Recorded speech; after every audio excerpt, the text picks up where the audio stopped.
most of you know Charlotte well, and I'll point out there is a map in the front of this book. And because it is set in the future, I had to change where the water level rises. And that means that even though there are no rivers in Charlotte right now, there will be rivers, probably, in 2100. So when you see the map and you're like, this is incorrect, you've done this wrong, I've changed it intentionally so that there are rivers kind of conveniently where the greenways are, which you told me. So thank you so much. Yeah. It makes sense where the water sits. Inspiration for this book was when I was legally doing my name change. I had to have 2 affidavits. People to prove basically that I'm not like a criminal trying to run away. And it was actually kind of difficult because I had just moved and you need affidavits from the county that you live in. So I was struggling to find like, oh, who do I know that's in this county? I just moved. I don't, like all of my friends are in another place. And so I was sitting in a coffee shop that I attend way too much. It was my junior year in university and I'm always in the coffee shop and I kind of know the barista and I was just kind of thinking about affidavits. And so the inspiration for this book was, what if someone had just moved, like more serious, like more than me, and the only person that they knew was the barista where they were a regular and they needed an affidavit and they took it to their barista and they're like, you know me best right now. And the barista's like, I know your coffee order. We had maybe a conversation and I'm sincerely worried for your mental health now if my coffee shop regular is someone who I know best in their whole life. And so that was the inspiration. That happens in like around chapter 5 in this book. Poor Purcell in the real world is now trying to get legal sentience and they need an affidavit to prove like, hello, I'm a person. Here's my proof they're a friend, and they don't know anyone, so they go to a barista. And that was the very first idea that created this book. The other thing I'll tell you is that I wrote most of this during Hurricane Helene. So I lived in Asheville during Hurricane Helene, and then my apartment was, of course, unlivable for a few months, so I came to Charlotte and finished this book. I had written barely anything, and I wrote a lot of this in Charlotte. Decided that it takes place here, and also with gameplay of Silent Hill 2 in the background. So the Silent Hill 2 remake had just come out a few months before, and I put it in the acknowledgments of this book because I so religiously had it on in the background every time I was writing that I will reread some sections of this and I will remember what part of the game was on the TV as I was writing that scene. So huge shout out Silent Hill 2, a Hurricane Helene in a weird way, helped make this book. I also wanted to mention on page 99, there is art in this. So not only the map, there's also a little doodle of Purcell having a very bad day, lying on the ground in the garage of Talus. They go back and forth a few times trying to cope, and he's the only one who can fix them for a while, so unhealthy bonding in that moment, but art on page 99. And then I also have other art for the other books that I've written. So if you're curious, I have all of my Instagrams like listed over there. And if you just find the Wren Greyson writing one is the one that has like all of my frequent updates, along with the stickers and the other art for all of my things. I need to make more for Summer of Static. So if you follow now, you'll actually probably see when I make the Summer of Static art and stickers to kind of find new things. Yes, the other thing I wanted to say, the other update that you'll see frequently on that Instagram is I'm writing the sequel to my debut novel right now, and it's supposed to come out in the spring. So I have some zines up here that are just free, you can take them, that go with that book. And the sequel is unnamed right now, but it will come out in the spring. I'm going to turn it over to you now if you have any questions. And I'll say you can ask any questions about the books or the art or the indie publishing or whatever you want. Feel free.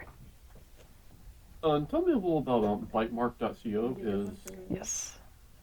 Indie publishing company. It's mostly me. I made it with a few of my friends who have helped me like a lot, a ton in the background with like the new cover for Caramel and Water Stains was not really my idea, but it looks so much better that I was like, can I use this, please? A lot of the art has been greatly helped with the other 3 members of Bitemark, and it was honestly created because I write on Reedsy. And on Reedsy, when you export your book file, it has a little slot that says publisher, and you can fill it in. And I was like, I had to Google, can I just put my name there? Like, what do I put there? I'm indie publishing. I didn't want to do traditional publishing. What do I put for publisher?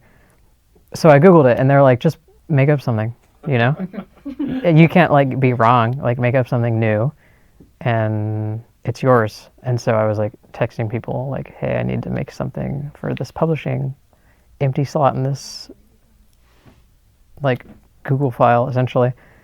And so we decided to kind of go all in and just make up a whole publishing company, which was wild. That was my senior year of university, and I was just like, oh, let's do something really difficult, like start a small business, and then graduate for some reason. We'll do that all at the same time. But it worked. And so now Bitemark Publishing is me and a few of my friends slowly putting out more books and art and trying to have like a cohesive theme. The motto is publications for sensual and ordinary, and the goal was to get the word cozy without using the word cozy, because I was like, we want mundane, but we want mundane like / positive, not like boring. So it's of the senses the same way that like a Ghibli movie is of the senses, and that was kind of the goal. So that is Bitemark. How did you come up with Bitemark and the name?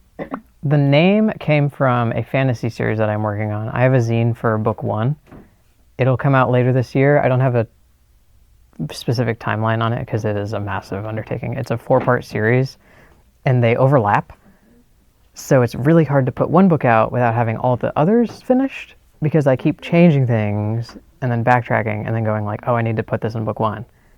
So I have the zine for you if you want. That series has an old fanfiction trope where when people who are like meant to impact each other's lives look at each other, their eye color changes. And that has been like a huge part of the conflict of the book, because I made it so that it wasn't perfect. And sometimes people expect to be like connected to someone in that way, and then they're not.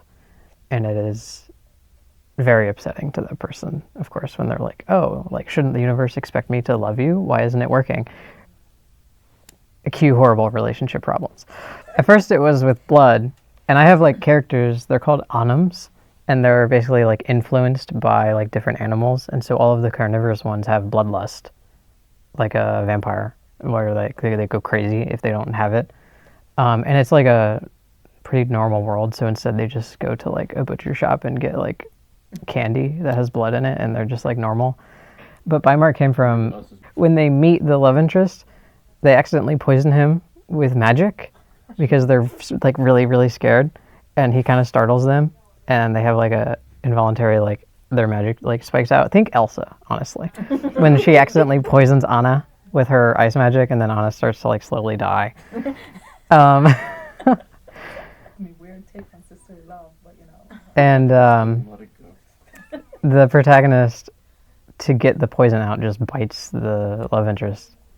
And that is where Bitemark came from. That's my really long-winded way of saying that's where Bitemark came from. But unfortunately, you need all of the backstory.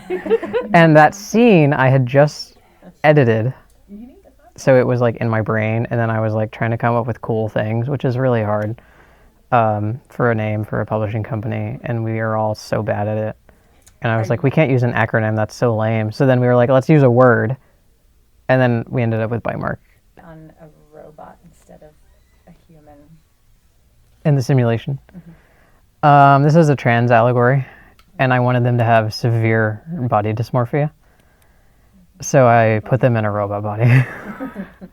It's a bit mean of me as an author to do that. I could have just made them a human who looked different than they thought they did. But another goal that I have with this is dermatillomania, which is like involuntary like skin picking. Like you feel texture in your skin and you're like, you must get rid of it. And it causes like a lot of acne scars usually when people like can't stop themselves from like picking at their skin. And this character has dermatillomania. It's kind of induced by like their anxiety. And I wanted to show that without making it like Blatant. Graphic. graphic. Thank you so much. Yeah. Are they picking up like the wires? The wires, yep. So when they get like really anxious, they kind of just like pluck at their little wires. And it's like an easy way for me as an author to include like this is a real thing, but I don't want to like gross out the people who don't know what I'm talking about. It's a nervous tick. Yes. Yes. So that is also why they're a robot. I also wanted to draw a robot and I knew they'd go on the cover. So I had fun making them like, they're very humanoid, but they're actually not the most humanoid robot in this book. There are others that look more like humans and like almost into the like uncanny valley. There are also robots that are farther removed from people.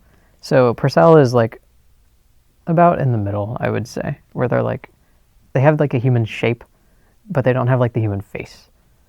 And they have like good and bad experiences with both sides of like the direction. So sometimes they get along with like a little one-wheeled robot, and sometimes they really get along with like someone who looks more like a person, but it kind of varies. There's a big community aspect to this book where they're like trying to fit in with the other robots, and it's actually very difficult. Sell the first robot to try to prove that they're human? No, they are not. So they're joining a movement. Yeah, luckily for them, there's already things in place in like the legal system. They just have to get through it, which is still difficult. Even though there's like a precedent, it's still hard to prove like, I promise I'm a person, you know, please believe me. And then all the other robots are just as advanced. And it's like, how do you prove sentience in something that you've tried to make as human as possible? It takes a long time. So is Purcell mentally from the, was it 2100, the year 2100? 2100? So like they're also like based in the future, like where they come from in their head? Yes, yes. There are some minor differences. Real world? Yes, and that's actually where the title comes from. I will not spoil it for you.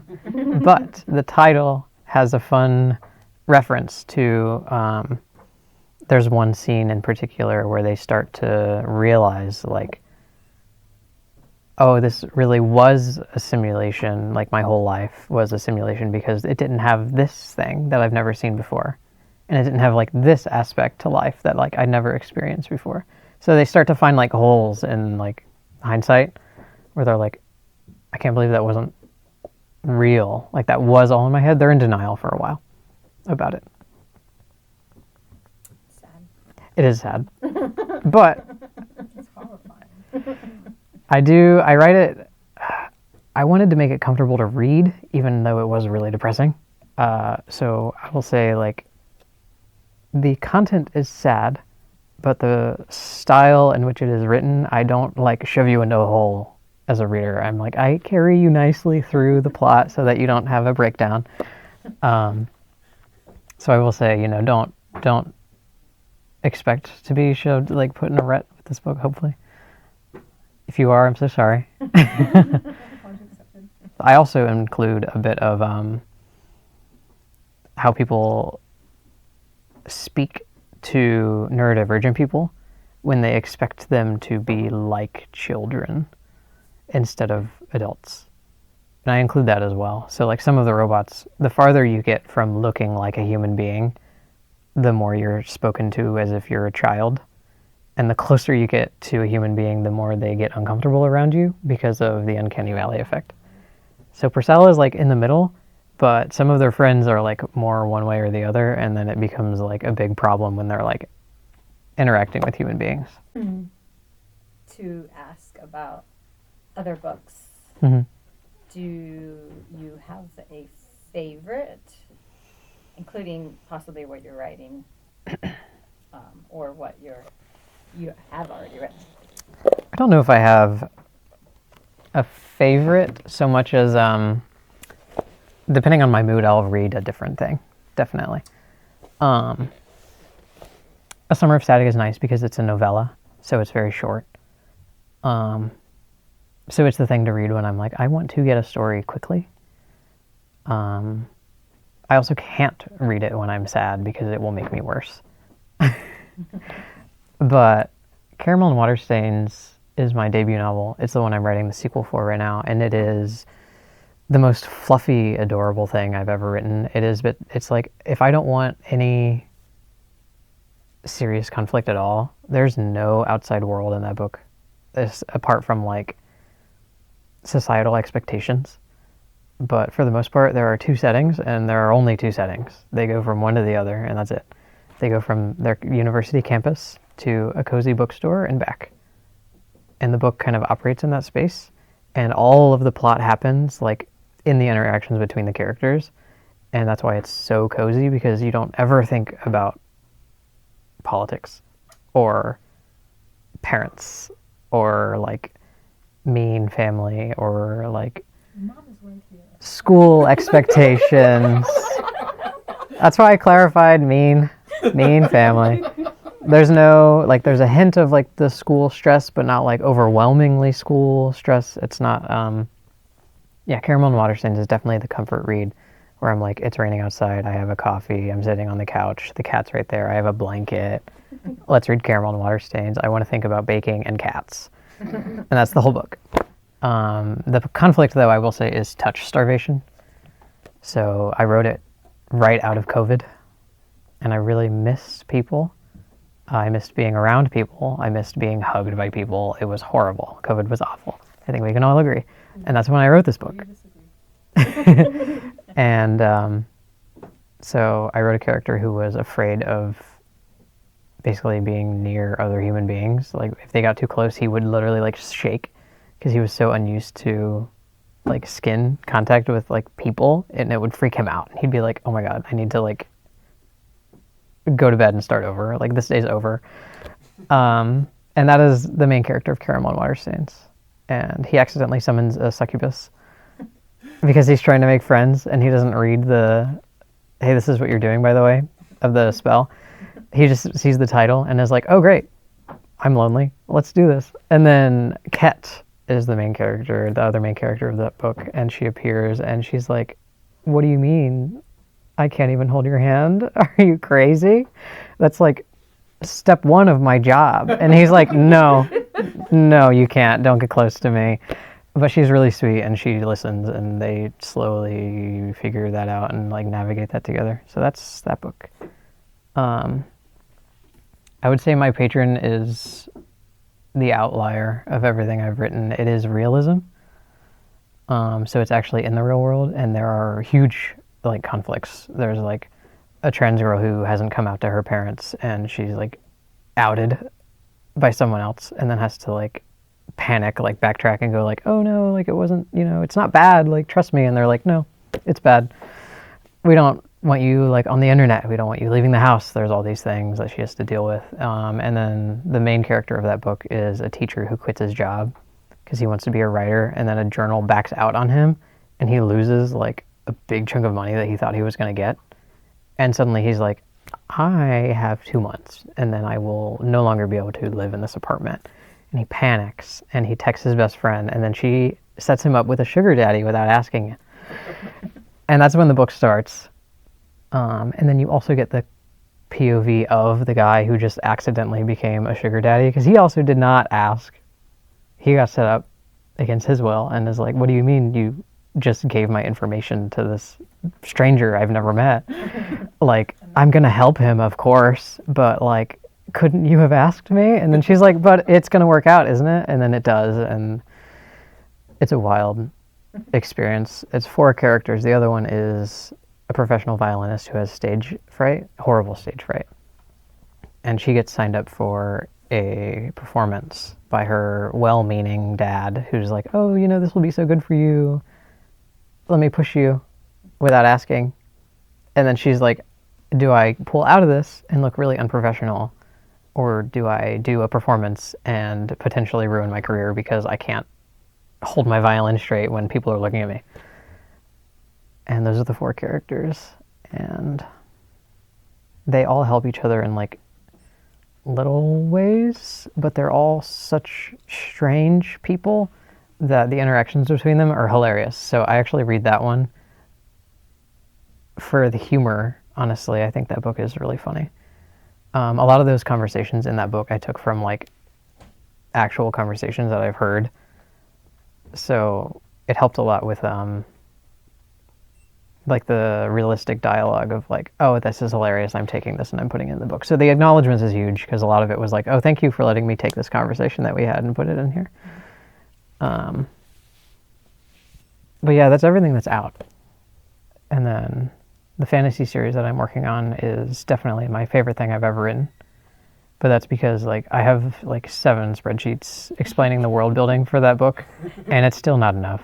I still get confused, and I'm like, when does this happen? Like the Excel spreadsheet of like the dates and the timeline is so large. It like buffers when I load it because it's too large of a file. It is like criminally complicated, but I love it because I've been writing it the longest. So my fantasy series I started before I even got the idea for Caramel and Water Stains, and that was the first book that I put out. It's a big undertaking. It's only a big undertaking because it's 4 books, and I could have made it easier on myself if they weren't overlapping and they were just chronological. But then I was like, oh, but wouldn't it be cool if you got this person's side of this conversation that happens? And then I never stopped doing that. And now they overlap almost completely. I'm going to backtrack quickly and show off. This is the manuscript for A Summer of Static. I wrote this book by hand. It's all in here. I have a photo of myself at my desk by candlelight writing because our power went out in my apartment for Hurricane Helene.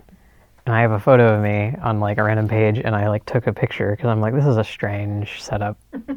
You know, I have like the candle right here and like trying to see what I'm doing, but I can't really tell. So yes, this book was entirely written by hand. I think that's why it's a novella. Because I wanted to see if my style would improve if I wrote by hand instead of typing, and thank God it didn't. Because I never want to do this again. I like that I did. I like looking at it. I don't want to make another one though. I will continue to type like I am in the modern world. But I definitely was more concise. Because I was like, wow, my wrist really hurts. How can I wrap this up? But I think it fits. Because Purcell is very abrasive and very angry and very curt with people. And I like that they abruptly end their chapter sometimes because they're like, I'm done talking to you. No more narration. Next chapter. And I think it suits them, actually. So it worked out. I do want to warn you, if you read A Summer of Static, Purcell is a very angry character. They curse a lot. Like a lot. They're the only character I think I've ever written that they get away with calling someone the C word. Because they're like so angry at the world and they're like, how dare I live here now? How dare you wake me up? And then they just kind of snap at someone. They regret it and they're like, that was my bad. I'm so sorry. But yeah. Just weekdays. But if that's going to bother you, definitely pick something calmer because Purcell is not a calm character at all. I mean, it's completely valid, honestly. I think so. I think it is. I'm basically done. I do want to say the zines, again, are free. So if any of those books sounded interesting to you, just come up and take them. The only one I didn't mention is book 1 of that fantasy series. It is going to come out in 2026, probably. I will say that now. Maybe. Asterisk, maybe. It is a runaway with amnesia that worsens around their parents, and they don't know why. So they run away to try and escape their abusive household to see if their memories come back. And they end up in this tiny isolated town and like start meeting people. And the thing I mentioned earlier where like the eyes change when you have like a significant person in your life. So they kind of immediately get like thrown into this weird like Airbnb basically of like, oh, I'm going to stay with you because you are going to impact me because our eyes change. I don't know why, and sometimes it isn't good. So that it's not really a guarantee that they're going to be friends at all. It's just like, hopefully we are. So they stay with this stranger, basically. And then, of course, it's a bit of a romance, so they fall in love, and it's very cute. And then at the end, you realize, like, there are 3 other books for a reason, and now you get all of the criminal backstories of everyone that you've met and started to be endeared to. And the tagline of this book, I will say, a runaway finds home in a liar, a killer, and an old friend. And that is really the succinct way of telling you what this book is about. But this is definitely my favorite thing I've written so far. I'm writing book 2 right now. I'm halfway. And then I have pieces of all of them written, but definitely, I think the characters in this are the most flawed characters I've written, so they're the most endearing. And book 1 is currently with the editor. Book 1 is being edited right now. Yep. But it's so long that it's going to be a while. I think the 2026 goal is possible. The reason I'm saying it might not be possible is because if I get to book 4 and I'm writing, book 4 is Zephyr's book, and I'm writing something great about his character, and then I'm like, oh, this changes how he acts in this scene. That is also in book 1, 2, and 3. So then I go back and I change it, and I can't go back if the book is out. And that's my big problem. So if I can finish books 2, 3, and 4 by December, enough to the point, not like publishing ready, but like plot enough that I'm not going to change how he acts around this person because everything is written, then book 1 can come out. And that's the plan. It's a big plan. It'll be hard. But that is why there may be a delay. Because I'm not going to put book 1 out if I'm not certain that it's finished, obviously. Why did you decide to write a sequel to Caramel and Water Stains while also writing this big undertaking? People ask me to. I'm a bit of a pushover. No, it's Because they sound like 2 very different. it is nice to go back and forth. Book 2 of this series is dark. Very dark. It's the backstory of the killer in this. And he's basically a child soldier in a war. And he's an elf. And then he lives for like another 120 years before he meets the first character. And it's really nice to put that down and go cozy fantasy story, for a little while. Does he live after the main character? Is this like a Spock and Humans thing? Yes. But yeah, people ask me to write a sequel to Caramel and Water Stains. I wasn't going to. Caramel and Water Stains is honestly like done. Like it's a very complete story. Like if you just read book 1, you would never think that you were missing something. But so many people were like, "Oh, but what happens with this?" And like, "Oh, I want to see what this looks like. Can you show us more of this?" And I was like, "I mean, I could. Do you want another book?" And then so many people, like friends of mine, were like, "Yeah, obviously. Can you write the other one?" And I was like, "I will." So that is why CWS2, whatever the name of it ends up being, is being written right now. But it's actually been really fun. I'm glad I'm doing it. It's been nice to go back to cozy bookstore and cats and baking. Small little plug, in between all your writing, you're going to help me write a children's book. I am. Yes. Thank you, Mom. Which I'm super excited about. No, I will say can I say your name? Because it's in the video. Yeah. Carrie McEllier, children's book upcoming. I'm going to help you illustrate it. It's going to be wonderful. I think I'm going to use gouache or maybe watercolor. You are going to illustrate because I can't. It's wonderful. It's about dogs and loving where you come from, but also where other people come from equally. It's going to be great. I'm looking forward to it a lot. Okay. Well, thank you. Thank you so much.